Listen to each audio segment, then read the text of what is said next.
Hi, I'm Aisha, and I'm a former host of Mocha Single Mothers by Choice, or SMCs.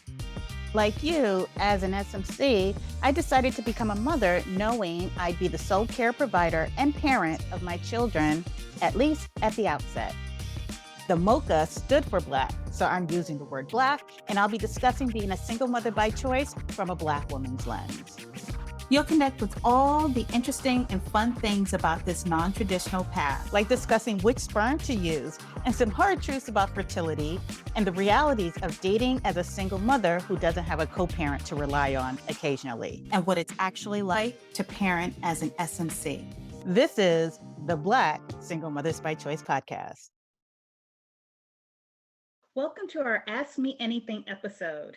So this is our last episode of the season. We've gotten some really good questions from our listeners, and we wanted to address some of them today. So let's get into these questions. How did you go about telling your family your plans to become an SMC? So context for my life. So my parents are deceased, and I grew up with a slightly religious Christian foster mom who was in her 60s, and I'm a rules girl. So when I made the decision to become an SMC, it was a big step for me because I come from divorce where I was doing it almost the right way in a partnership, almost the right way that I was trained to believe was the right way. In a partnership, a two-parent household, that was the reality, and it was right within my fingertips. And when I got divorced, all of that got shattered. So when I decided to become an SMC, it was a journey that I had to go through. So I didn't arrive at it lightly. Now, I mentioned the parental part because I had to only tell my siblings. And so there is not a mama, may I type of dynamic there. There is a, this is what I'm doing. Yeah. Thank you for listening. And that was pretty much how I approached it. Now I got the typical, could you do this? Could you do that? Maybe you shouldn't have kids. And that's okay. And I really like what Hera said is once you make your decision, sit with it for a while because it's your decision. You could sit with it for a number of months or years. By the time you make the statement to your family, they are hearing it in the moment and they are reacting and responding in the moment to something you have had years to prepare your mind, your heart, and your life for. So you're going to get a varying degree of responses. So just be aware of that. Don't internalize any of the responses, though some might hurt in the moment. Give it time. But don't let that hold you back from pursuing the thing that you think is important, your important next step in this path. So for me, I didn't have the overhead, but I did have to take years to arrive and unlearn in my own head the right and standard way of becoming a mother. Next question. Do you think there's a right age to become an SMC? I'm not going to say that there's a right or a wrong age to become an SMC. I think that maturity will depend on the person, but I absolutely think that you have to be ready for this path. There are a lot of challenges in the path. You love your kids, but trying to figure out how to juggle the day-to-day life of an SMC requires knowing where to find resources, knowing how to build your village, having a lot of self-awareness because it's just you. And for some of us, too much of me can be too much for someone who is 2 or 3 or 6. So you have, there are traits that I think you want to have in place. I'm not going to say there's a dollar amount that you want to have or a particular level in your career. I say be strategic about how you're stacking your money because this path does require funds, whether it's for childcare, whether it's for building out a nursery, whether it's for moving.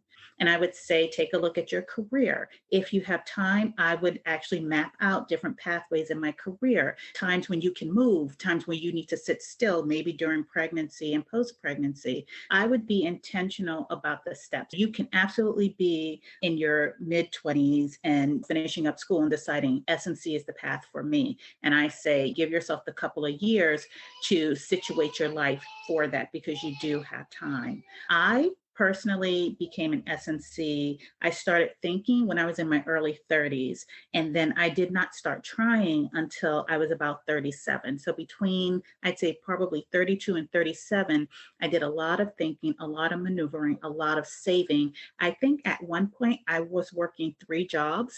I had 2 adjunct professor jobs, and I was a full-time traveling instructor for a software company.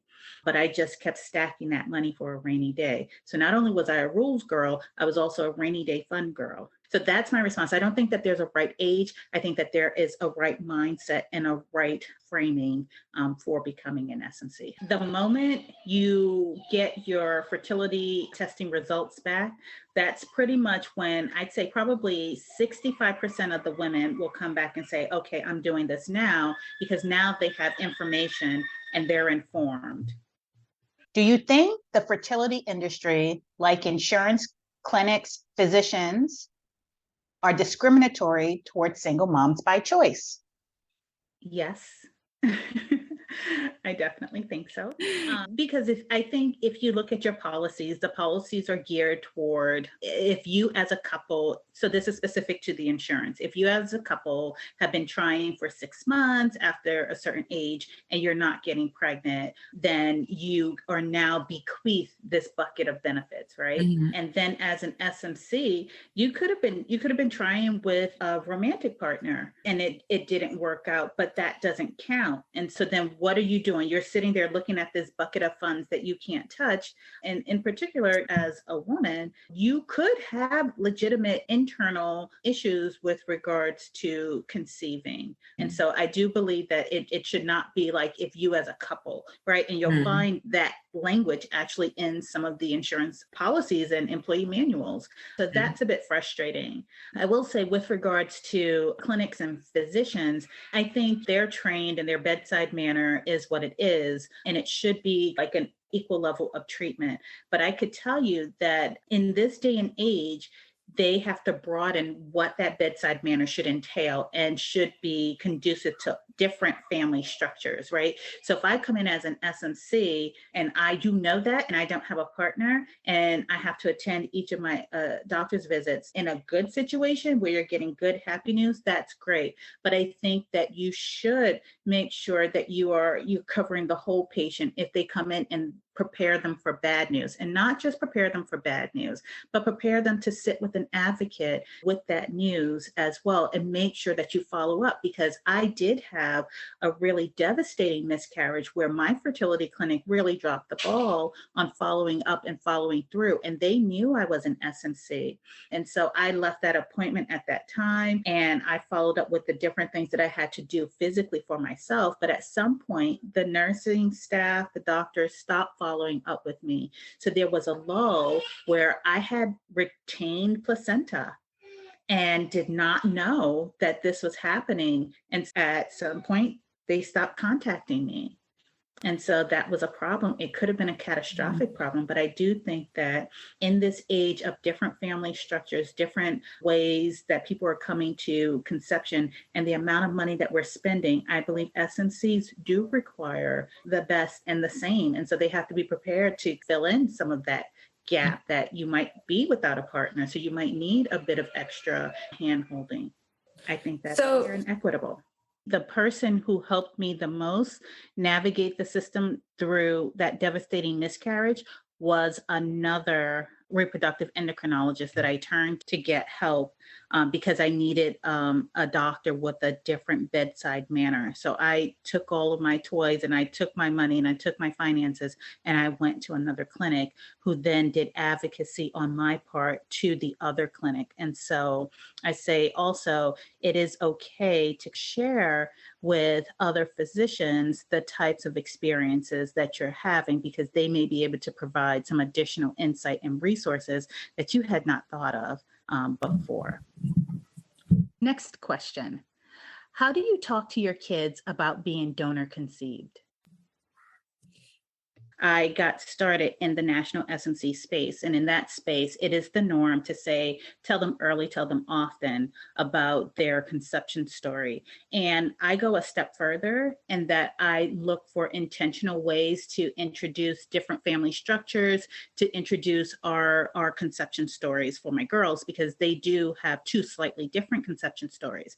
And I will say, tell them early, tell them often, because a lot of it is you getting used to what the story is, you becoming comfortable, you having navigated the space as an adult to know what types of questions the kids might get, having listening to what goes down on the playground, because it goes down on the playground. Like playground politics. It's a hot mess. But preparing your kids to walk in their truth, to embrace their story. And because the teachers, once your kids enter the school system, it all breaks open.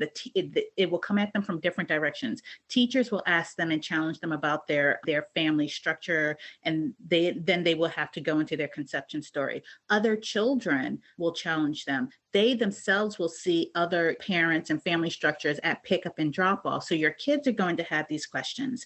I know some in the S&C space will say, oh, I want to find all the books that don't have a father in it. Or can you show me a cartoon that doesn't have a father in it? And I'm like, let's mix it up. I want my kids to see all kinds of family structures. And that includes families with a mom and a dad, mom and a mom, or grandma is my mom, or something like that. And so that's important. So I don't necessarily shy away from those books either, or those TV shows, because they also add to my arsenal of how I'm going to equip my kid to tell the story, and allows me to practice different ways. Because before they can read any story you read, you can make those words be whatever you need them to be. At some point, they will be like, Mommy, that's not what it says. But up until that point, you can practice with talking about the different words, the names, the family structures. And so I do that all along the way. So we have had the conversation about you have a donor, right? And so we are also entering into the space where I have to tell my daughter that she has an egg donor, my youngest. So how do I work that into our story? What does it take to be a family and things like that? So I'm still in the learning process of how I'm going to tell my youngest daughter about being donor egg in a way that my oldest daughter is not going to blab. Right. And so I have to balance that telling of that truth. For now, we're a team of 3 and we're powerful and we love it. But at some point, I'm going to have to tease out the slight differences in their story. And I'm preparing. So in that case, I have not yet started verbalizing that. I'm still focusing on the donor conception because I do want to sit down and talk with my youngest specifically about the special bond that we have. So I think tell them early, tell them often. Don't necessarily shy away from books that have a father in the story, because hopefully you're modeling in your village all different types of family structures. And that's the way the world is. What are some things you considered when preparing to add an additional child to your family? Well, I will say, we can decide and God will laugh. Right? Yeah. So my intent was to have my children be 2 years apart. I thought that would be the ideal spacing. I had scoped out childcare because finances was a deciding factor for me. Could I afford 2 in childcare? And I stalked my daycare center for the entire duration of trying for my second child to make sure that I could afford 2 in daycare, because I would have had a 3-year-old and a 1-year-old. And that plan, my journey to my second daughter was 3 years almost. But here's what I did. I knew that my daycare center had one rate for a child based on their age, but they also had a sibling discount, and they had a discount if you paid for the full month. I factored that into the financial plan. And so that told me at the very least, I could afford 2 in daycare. And then I proceeded. And I proceeded to try for my second when my eldest was 1 year old, and it ended up shrinking out to 3 years. I had them, and there's a 5-year age gap between my girls. And so whatever age gap you get is going to be ideal, is what I hear. And mine ends up being pretty ideal, because now I have a 2-year-old and a soon to be 2-year-old and a soon to be 7-year-old. And in terms of that spacing, I don't have to deal with potty training for the eldest. There's not a whole lot of overlap in where they are developmentally. And so I can really focus on the needs of the little one at a point where the older one wants to be independent. And so for me, my 5-year age spacing feels right, but I didn't just arrive at 5 years. It was something that I went through. to process. How about you, Hera? Yes. So if you really enjoy our content, the best way that you can show your appreciation is to leave us a comment wherever you listen to your podcast. Well, Pod, thank you so much for taking the time to listen. If you like what you heard, please share this podcast with your girlfriends. And I'd love to hear your thoughts about the topics covered in this episode. So email me at mochasmc@gmail.com. And if you found value in the topics covered, consider making a donation using the link in the show notes below. Till next time, Pod. Bye now.